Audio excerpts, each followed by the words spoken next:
pauvre type. D'accord? C'est ça la réussite. Et donc se battre contre l'imagination, c'est extrêmement dur. C'est quoi le meilleur moment de la journée? C'est bon à faire comme ça, toute la journée, comme ça, d'accord?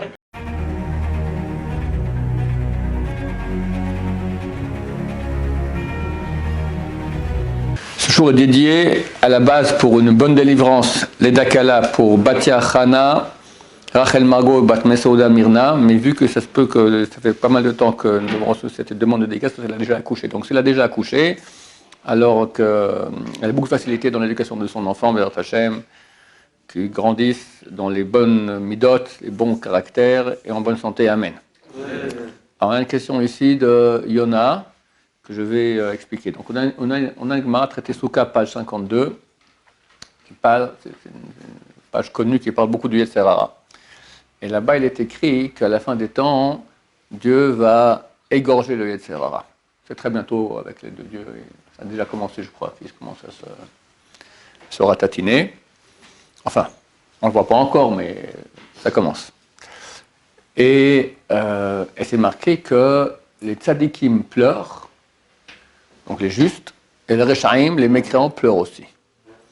Les mécréants pleurent et disent, comme on n'a pas réussi à franchir, ils voient ce que c'est que l'Yetzer Hara, et comme on n'a pas réussi à franchir ce cheveu, c'était rien, on aurait pu facilement le vaincre. On est tombé dans le panneau, on a fait les crétins toute notre vie, et on a raté. Et les tzadikim pleurent aussi.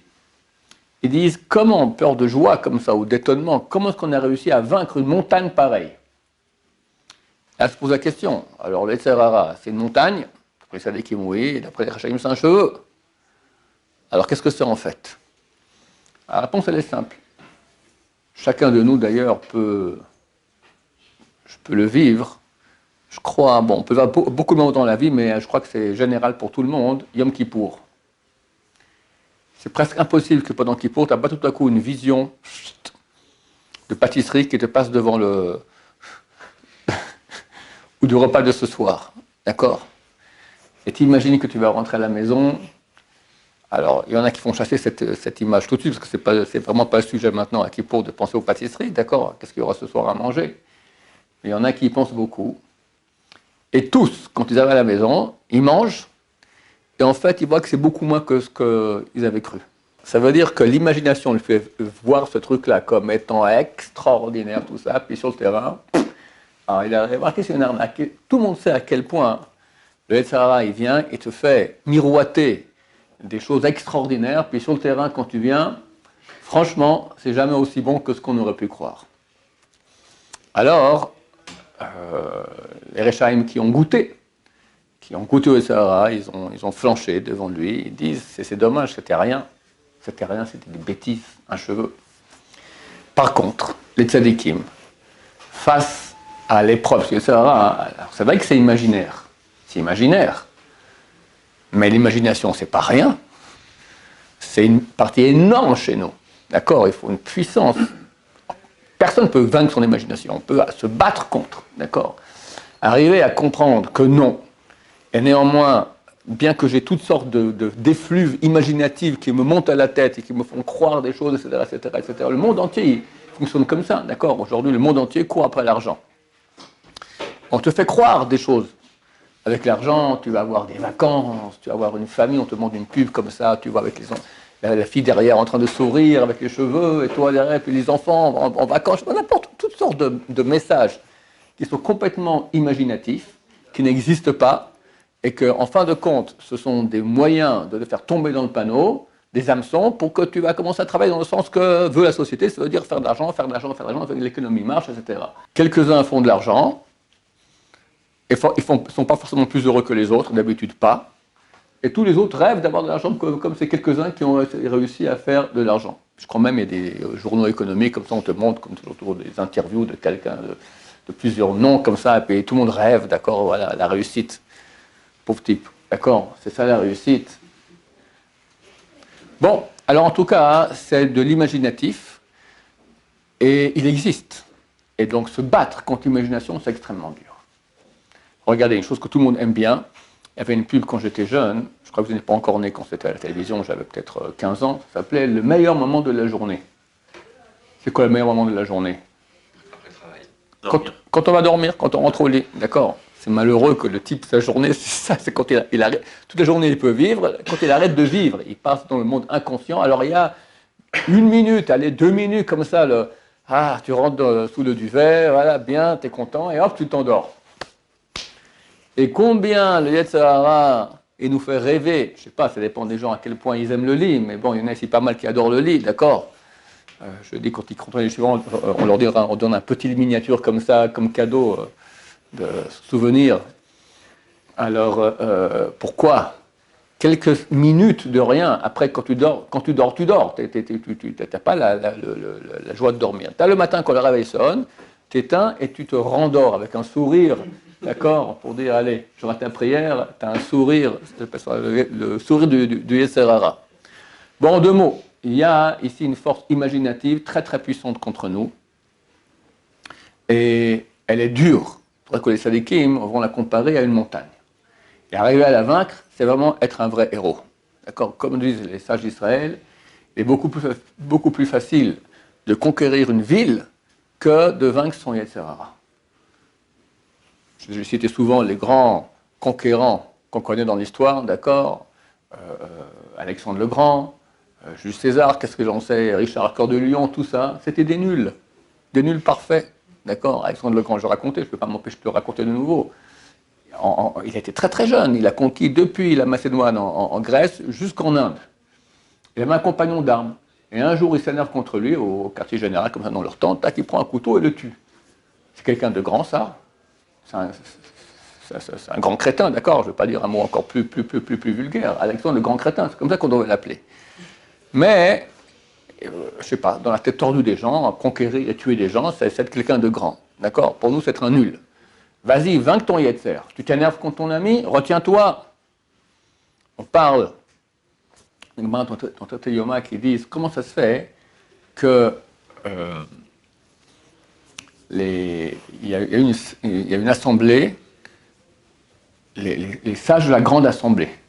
300 sages, dont des prophètes, qui étaient à l'époque de la construction du 2e temple. Donc environ 350 ans avant l'ère vulgaire. Pourquoi on nous appelle les sages de la grande assemblée? Qu'est-ce qu'elle a de grand? Alors c'est marqué chez Herziru Ataral Yoshna. Ils ont ramené la couronne à leur place. Quelle couronne? Moshe Rabbeinu dans la Torah, il appelle Hachem, il dit Ha'el, Hagadol, Hagibor Banora. Le Dieu grand, puissant, qui inspire la crainte. Irmiyahu Hanavi, il a dit ces enfants d'Hachem sont envoyés en exil, sont persécutés. Il a vu la destruction du temple. Comment je peux dire qu'il est Nora, il inspire la crainte? Je ne peux pas la crainte. S'il inspirait la crainte, il n'y aurait pas une chose pareille. Alors on a dit Hakel, Hagadol, Vagibor. Je ne sais plus qui c'est, un des Névim aussi. Lui, il a dit comment se fait-il que, comme quand même on m'a posé une fois la question dernièrement, j'ai fait un cours là-dessus, comment est-ce que Titus a pu désacraliser le Saint des Saints? Le Saint des Saints, c'est Kadosh, Kadosh, Kadosh. Rentre là-bas le Kohen Gadol une fois par année, enceinte de l'homme le plus saint, au moment le plus saint, au l'endroit le plus saint. Vient Titus, il fait un péché là-bas. Comment Dieu laisse faire une chose pareille? Alors ce prophète, il a dit, il a escamoté le mot Hanora, qui inspire la crainte, il a dit Akel Hagadol, le Dieu grand. Donc on voit que on va à la baisse. Viennent les sages de la grande assemblée et disent non, c'est eux qui ont institué la Hamida, les mots de la prière. Ils ont dit Ha'el, Hagadol, Hagibor, Banora, comme Moshe Rabbeinu. Ils ont réinstitué, ils ont remis la couronne à sa place. Ils ont dit comme ça. Comment se fait-il que ce peuple, il est en exil, mais il survit? Si ce n'est qu'il y a une crainte, je ne sais pas, en tout cas qu'il y a un dévoilement de la puissance d'Hachem. Comment se fait-il que Dieu laisse maintenant rentrer Titus et des gens dans le Saint des Saints, désacralisés comme ça, et dit ça c'est la grandeur? Quelqu'un qui est un grand boxeur, et tu viens, tu lui marches sur le pied, tu le tapes avec un marteau sur le pied, d'accord? Et t'es un petit rien du tout, t'es un freluquet. Il te fait ping comme ça, tu pars en cacahuète. Et il le fait pas. Et toi tu continues, tu dis, t'as vu, t'es un pauvre type, et tu lui tapes comme ça avec le marteau sur le pied. Qui est plus grand, toi ou lui? Lui peut frapper et ne frappe pas. C'est un gibor, C'est lui le grand héros. Hachem, en une seconde, il fait qu'il n'y a rien, ni terminé, flic. Et il laisse. Et il laisse des milliards de gens se moquer d'Hachem Chas Shalom, faire du mal à son peuple. Ça, c'est la grandeur. Pourquoi je disais cela? Quand les sages israélites, c'est beaucoup plus facile de conquérir une ville que de vaincre son etc. Pourquoi? Parce qu'on se bat contre une partie de nous-mêmes qui est imaginative. Et c'est un boulot énorme. C'est pas vrai. Qu'est-ce qui n'est pas vrai? L'imagination, elle est fausse. Bien sûr. Regarde. On va dire comme ça, les femmes connaissent très bien cela. Parce qu'elles sont sous des régimes. D'accord? Et elles craquent tous, toujours. C'est des complexes terribles. D'accord? Alors, elles voient un gâteau. Elle imagine maintenant combien c'est doux, combien c'est bon, c'est crémeux, etc. Elle ne veut pas le manger. Elle sait que c'est mauvais pour elle. Moi, j'ai même vu des gens diabétiques, malades, pas tenir et manger comme ça. Ils sont morts à la fin. Aujourd'hui, leur couper le pied, puis à la fin, ils sont morts, d'accord? Et ils le mangent. Entre nous, qu'est-ce qu'il y a là-dedans? Un peu de sucre. Ça fait un peu guili-guili sur les neurones et les papilles gustatives. Ça du sucre. C'est idiot. C'est vraiment idiot de réduire un être humain tellement énorme, tellement grand, pour un petit guili-guili sur les papilles gustatives, les neurones. Mais on est tous comme ça. On est tous comme ça. Quand tu as une envie de quelque chose, tu peux te retenir. Mais après, ça fait une obsession. Puis après, tu vas, t'en prends 4 fois plus. D'accord?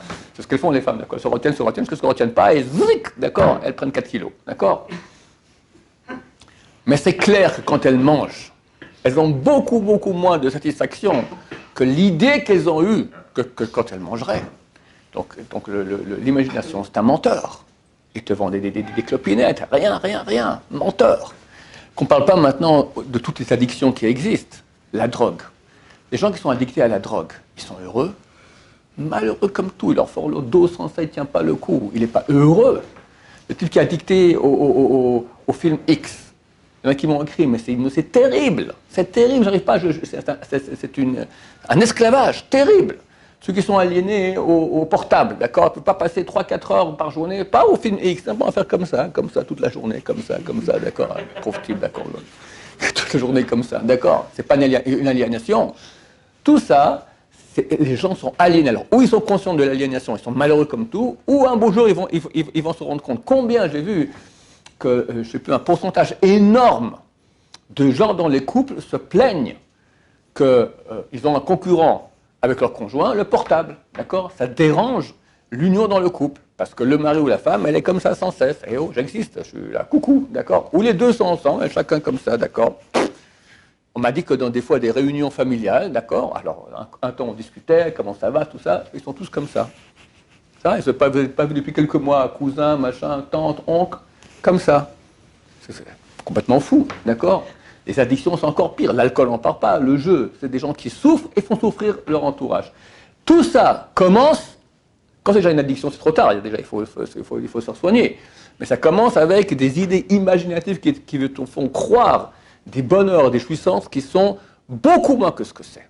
Et la souffrance qui va après avec, elle est énorme. Quand on parle de Torah, c'est clair. Quelqu'un maintenant, il va faire un péché, alors il va jouir à ce moment-là, c'est clair. Et les factures qu'il y aura après, regarde le monde. Il n'y a pas de souffrance sans péché.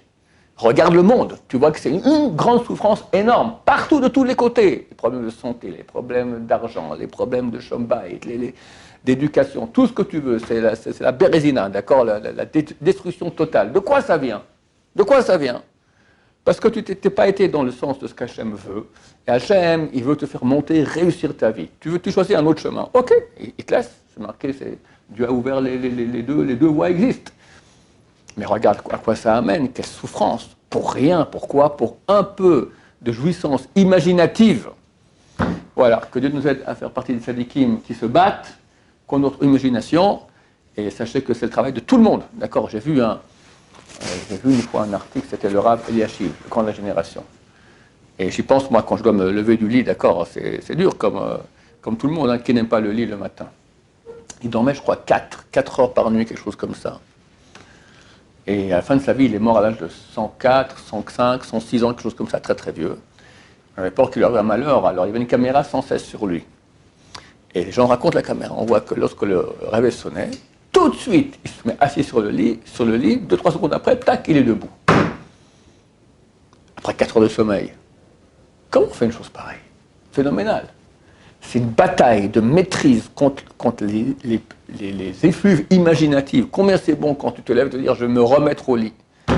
Des fois même je vois des élèves, ils se lèvent, je parle, ils se remettent dans le lit, d'accord, déjà t'es dans le thé levé, reste levé. Tout ça, c'est de pulsions comme ça, imaginatives qui nous font croire. Et combien de temps t'es heureux quand tu te remets au lit? Allez, quelques secondes, tu te rendors, d'accord?